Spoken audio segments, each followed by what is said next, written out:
Hey guys, it's Tahira, and today I'm doing a May wrap up. So I know I just did like a sort of books I've read recently video slash my March and April wrap up just like a couple videos ago, but the reason I'm doing this is because I read 6 books in May, so I feel like I had enough books to talk about just for like a dedicated video for May. And since I'm out for the summer now, I have like pretty much nothing but free time for the next couple of months. I am hoping that I read enough books where I can like bring back monthly wrap-ups, because the only reason I wasn't doing them was because I just wasn't reading enough to do it like monthly. I was only reading like a couple books every month, but now that I'm reading a little bit more and that I have a lot more time to read and want to read more, I'm hoping that I can sort of bring that back again for maybe a little bit. But yeah, so today I'm going to be talking about these 6 books that I read last month. None of them were huge favorites of mine because I have sort of just been in a 5-star drought, and there's nothing that I've been like truly loving. Honestly, nothing has truly been even a solid 4-star yet either. The closest I've gotten is like 3.5 stars. I haven't even gotten really anything above that, which has been sort of sad because I feel like before I don't know if I was just rating books just more highly than I should have, but this year for some reason I feel like I'm way more critical of the books I'm reading, and I'm just not really truly loving anything that I'm reading, so hopefully I can turn that around in the summer. I have a lot of really exciting books that I'm reading this summer, or like that I want to get to this summer, so maybe I'll do like a summer TBR or something of the books I'm sort of looking forward to reading this summer. Anyways, so I'm gonna go ahead and get started with talking about the first book that I read in May. Actually, this book I realized that I haven't read in May. It's actually like the last few days of April, but I'm just including that because I didn't include it in my last wrap up, and so I feel like this is the best place to put it, and that is Night Watching by Tracy Sierra, which I gave 3.5 stars. So this book I read because of Books and Lala's Literally Dead book club, which is a horror thriller like mystery book club that she runs for like throughout the year. From February to November there's a new book every month. I've been sort of like on and off with it this year because of school and just like with my interest of the books that are being read, but Night Watching is the second book that I read this year for specifically this book club, and I only read it because of the book club. Otherwise I had not heard of the book at all or had no interest in it. But this one follows a woman, and she is inside this house, and this guy, this like creepy man person comes in, and he's kind of like stalking them in this house. It's basically like a home invasion story, and this mother is hiding with her 2 children like behind a wall somewhere, and they're sort of trying to like see out what's happening, and the mother's trying to figure out like throughout the book what to do and how to get like to safety. This is the first book that I read that kind of deals with the home invasion sort of concept. I had never really read any books other than that, but honestly it wasn't as scary as I thought this book would be, and I didn't feel as much of that tension and like uneasiness that other people were talking about. I gave it 3.5 stars, so I obviously don't hate it by any means, but at this point it's been like a month since I've read it, so I don't remember it too much because it wasn't something that super stood out to me. But the things that I do remember is that one, that again, that I didn't really feel that tension that I feel like other people were talking about. The other thing is that this book is sort of broken up so that we have the current perspective, which is like the mother and her kids, and she's trying to figure out like how to get to safety and everything, and then the second half, like the other half of the book sprinkled throughout, are these flashbacks that she's getting, and sort of like flashbacks of her life, and sort of to get to know her as a character a little bit more, and also like who like related to the man that she thinks is in her house too. But because of that, those flashbacks, I feel like it broke a little bit of the tension that was happening like for the present day, where she's like hiding in this house scared about this like random man that has come in. I don't know, I feel like, I don't know, I just didn't get that. Like I feel like that just sort of broke any tension there was for me because of those flashbacks, because we were sort of going in and out of this scary situation that she was in, and so I feel like I just couldn't fully like dive into her headspace during the time of when she was in present day in her house. And then the ending, I don't know, I just didn't love. It didn't really go in the direction that I thought it would, but it wasn't terrible, it was just kind of meh. So overall it's a meh book. I don't have a ton of like super strong feelings about it. Am I glad that I read it? Like sure, I guess it was an enjoyable time while I read it, but will I ever really think about this book again or want to reread it? Probably not. Then I read a book that I read for my reading new releases vlog, which is Funny Story by Emily Henry. This one was honestly a disappointing book for me because I give this 3.5 stars. I really wanted to love it, and it was coming sort of on the heels of Happy Place, which I read last year. It was one of my favorite books of last year. I still think about that book a lot. And as I've said in that vlog, I have sort of a connection to that book that I haven't really formed with any other Emily Henry books, and I sadly was not able to form that with this book either. But overall, I don't know, I just couldn't connect with this story as much as her other books. I didn't connect with the characters or the plot. This story follows two characters, Daphne and Miles, and they're both dating their own respective partners. But then one day, Daphne's fiance, Peter, and Miles's fiance, Petra, are like best friends, and they sort of had that relationship where it was like, don't worry, like she's just my friend, but obviously Daphne should have been worried, and they end up sort of like breaking off their respective relationships and coming together. So Daphne and Miles are kind of left in the dust here, and then they decide to sort of be roommates because Daphne has nowhere else to be, and then that's where their relationship sort of starts. They start off as roommates and sort of become friends, and then goes into that like romantic territory. I could not, as I said, I could not connect to the characters as much as I have for her past books. I don't know, like Daphne, I liked her probably the most out of all the characters, but Miles I just couldn't really like get into as a character, and I didn't end up like really falling for him. So I don't know, that probably like impacted my reading experience for this, of course. But I don't know, something about these characters I just couldn't really get into. I did like the outside discussions that this book had, because Emily Henry is known for not having like romance books that are simply just romance. There usually is an outside like discussion, plot, things that the characters are dealing with outside of just the romance that we sort of like get into and discuss. And I liked that about Daphne, because Daphne's whole thing was about that she was sort of learning to be a person outside of this relationship that she had for so long, and she was sort of finding herself after she had been attached to this one person for such a long time, and she was learning to be more independent, which I really enjoyed. And I really enjoyed her, like the glimpses that we got of her job as well, because she is a librarian, and I thought that's such a fun thing to see, and sort of the day-to-day of like what that looks like was really fun. Miles, on the other hand, he is a very, very secretive and guarded and private person, and we don't really get to know that much about him throughout the book, which is one of my issues. Like I also talked about this before, but basically he was like, his story revolved too much around Daphne for me to like appreciate him as a character, because as I said, Daphne, we got to know about her relationships to other people, like her family, her job, herself. Like we got to know so much about her in that regard. With Miles, we only really got to know him to the extent of how his relationship was with Daphne. So I just wish we had known a little bit more about him. And in the end, the romance just wasn't really believable to me. So yeah, just overall it was a little bit of miss for me in terms of like an Emily Henry romance, especially after Happy Place. But overall, I didn't hate the book. I just really was a little bit disappointed because I wanted to love it so much more, especially because everyone was saying it's one of her best books. So I was just a little sad when I didn't like it. Then I read another book for that new releases video, and that is The Reappearance of Rachel Price by Holly Jackson. I love Holly Jackson as a writer, specifically because of her Good Girls Guide to Murder trilogy, which is one of my all-time favorite trilogies. I really loved that series so much, and this one was a highly anticipated book for me. This one follows a girl named Belle, I believe. Yes, Belle. And she is a high school student, and she is sort of doing this documentary because her mother, Rachel Price, disappeared many years ago, 16 years to be exact. And sort of this disappearance sort of turned into like a pop culture case that everyone was sort of obsessed with. So she's doing a documentary currently about the disappearance of her mother.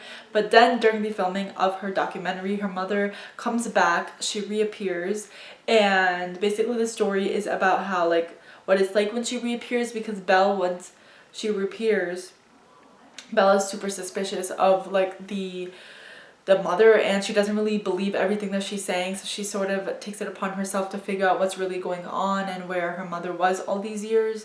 And sort of like throughout this whole journey, she figures out a lot of things about her family that she didn't know, and the story sort of follows that. I also gave 3.5 stars. I didn't hate it, but it was just a little bit slow for me in terms of a thriller book. I love my thriller books to be super fast paced and I'm like on the edge of my seat and I can't wait to know more, but this wasn't really the case for this one. Honestly, like every time I would put it down, there was nothing truly like pushing me to pick it up, which I usually is a red flag for me, because at least in a thriller I want to know what's like really gonna happen. But since the pacing of this was super slow, I just didn't have that urge, and that tension never really appeared until the very end. The ending also seemed a little bit like clownish and unbelievable, and I just wish I had been a little bit more like tamed down.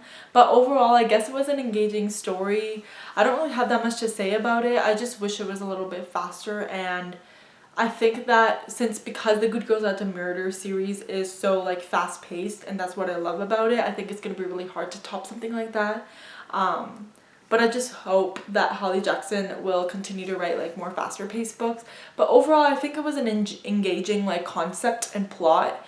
I just, again, wish it had been a little bit faster than it was. The last book I read for that video is The Familiar by Leigh Bardugo, which I also gave 3.5 stars. This one follows a girl named Lucia, and she is living in 16th century Spain, I believe, in the Golden Age. And she has these like magic powers that she can't really show anyone. And she's like a servant for like this woman named Valentina, and Valentina figures out that Lucia has these powers, and she wants to use it to her advantage to kind of increase and elevate her social standing. And then this man sort of figures out that she has these powers and enters her into this competition, and the story sort of like starts from there. This one I was also a little bit slow, but I really enjoyed the gothic atmosphere and just the writing. I love Leigh Bardugo's writing, and that's something I've always loved in all her other books as well. So that is something I definitely enjoyed in this one too, and I really loved the atmosphere. As I said, it was very dark, moody, like gothic.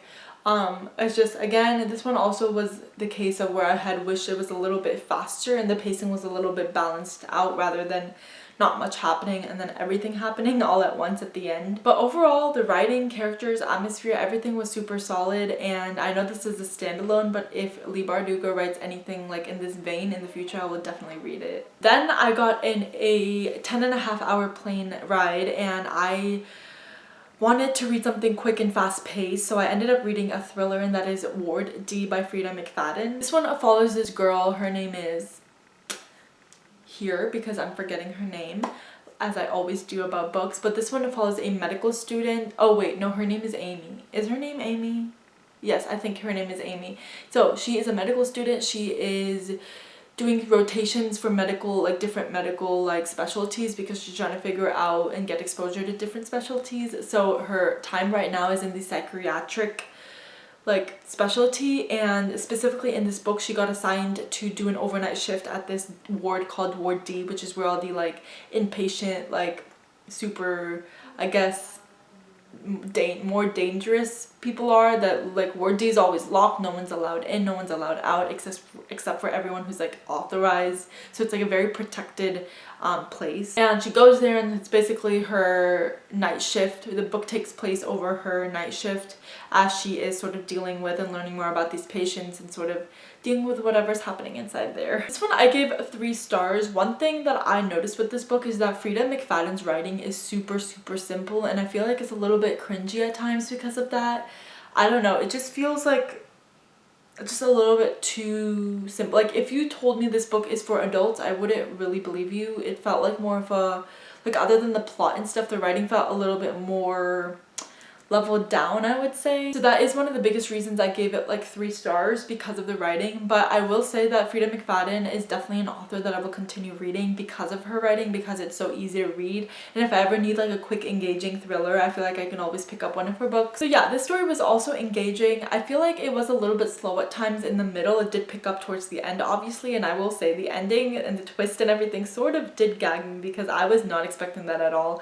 But I was got. So I will say that I feel like Frida McFadden always can get me with her plot twists. So that's why I will always also continue reading her books, just for fun entertainment value. And then another one of the reasons I docked a couple stars is because there was this, so she goes into the shift with her ex Cam, and basically he's sort of there, but then he's kind of disappears from the plot. So I don't know what was really going on with introducing him in the first place. I feel like that whole plot line wasn't necessary at all. So it kind of detracted from the story a little bit, but other than that, I feel like it was a quick and engaging read. I read this pretty much in 3.5 hours on the plane in like pretty much one sitting. So I will like give it that. It was super quick and fun to read.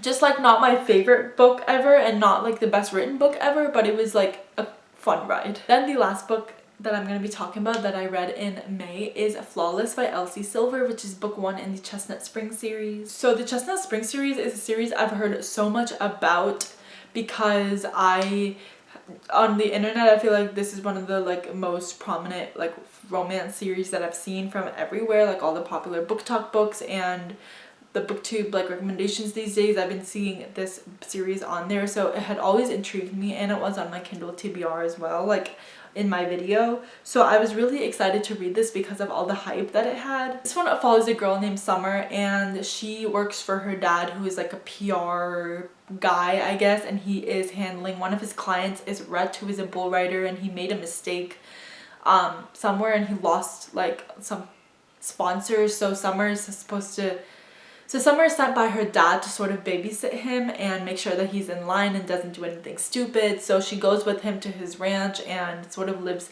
life with him as she's trying to keep an eye on him, and they sort of develop a relationship from there. I give this like 3.5 to 4 stars. I actually enjoyed it a lot more than I thought I would, especially because I have been sort of in a romance, I would say, slump a little bit the past like few months. Like I haven't really been loving everything, but I actually enjoyed this a lot more. Like even though I only gave it like 3.5 stars, I feel like I didn't hate it as much as I thought I would. Also because cowboy romances is definitely not a genre I thought I would be reading in 2024, but I just had to see what all the hype was about. One of the reasons I docked a few stars was because the romance just felt way too insta-lovey for me, more on Rhett's side, not as much as Summer, because she's like sort of trying to keep the professionalism aspect there because she's like there to watch him and not like canoodle with him. Why did I just say the word canoodle? Anyways, so basically Rhett like sees her and he's instantly obsessed with her, like basically like love at first sight for him. As soon as he lays eyes on her, he's obsessed with her, can't stop thinking about her. And I think I prefer like a lot more slow,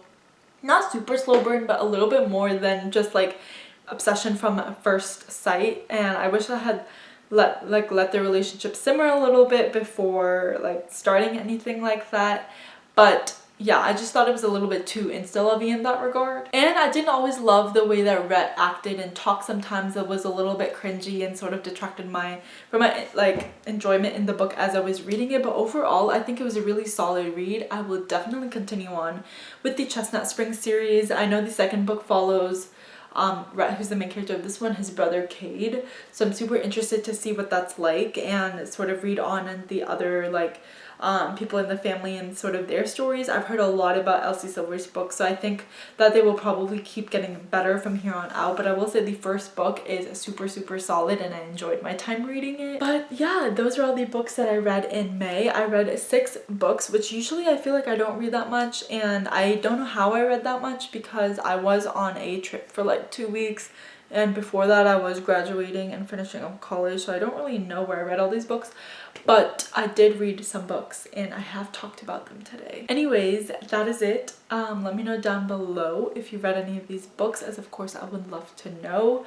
Please, if you read Funny Story, please tell me if you liked it, if you didn't like it, because I don't know, I just feel super disappointed because I really wanted to love it. And I know 3.5 stars isn't a bad rating, but I just didn't love it as much as I wanted to, especially after seeing everyone talk about it. Anyway, so it's June 1st the day I'm filming this, so hopefully I'm hoping June is a better reading month for me in terms of like the number of books and the rating. I'm hoping I can get a 5-star soon because I've only rated one book 5 stars, which is honestly a tragedy. So I need to fix that soon. Anyways, that is it for this video. I hope you enjoyed and I'll see you next time. Bye.